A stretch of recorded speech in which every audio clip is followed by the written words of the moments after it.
Let's talk about alarms today with HQ Challenge number 49.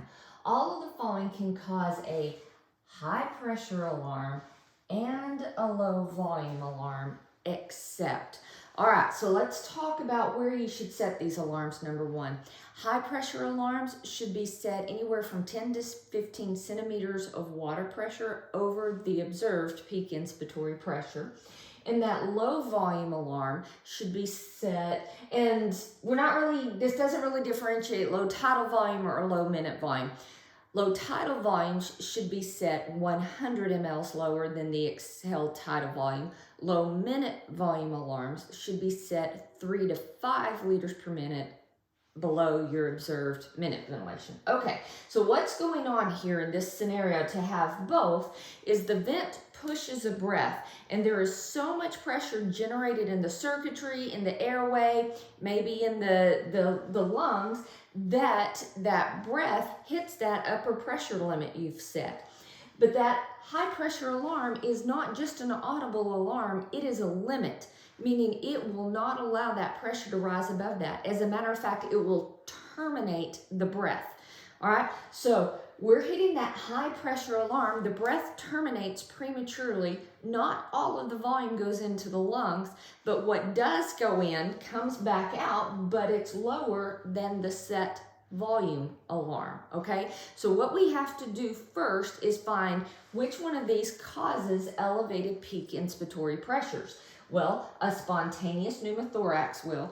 There was discussion online yesterday, well, it's not a tension pneumo, and I didn't say tension pneumo, that's true, but just a pneumothorax, whether it's a tension pneumothorax or not, will elevate peak inspiratory pressures, potentially high pressure limiting. So a spontaneous pneumothorax will high pressure limit or can high pressure limit.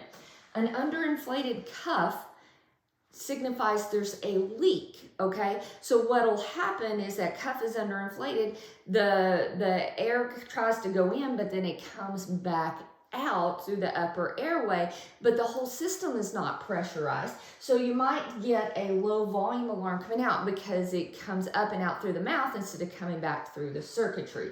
So an underinflated cuff, yes, would cause a low volume alarm, but not a high pressure alarm because a leak creates a lower pressure. So this is probably our exception, all right? But let's go ahead and check the other ones. Decreased compliance. This means for whatever reason the lungs are stiffer, if you will, atelectasis, pneumonia, ARDS, pulmonary edema. So a decrease in compliance will cause a peak inspiratory pressure increase, which could potentially cause termination of the breath and a low volume alarm. So this can do it.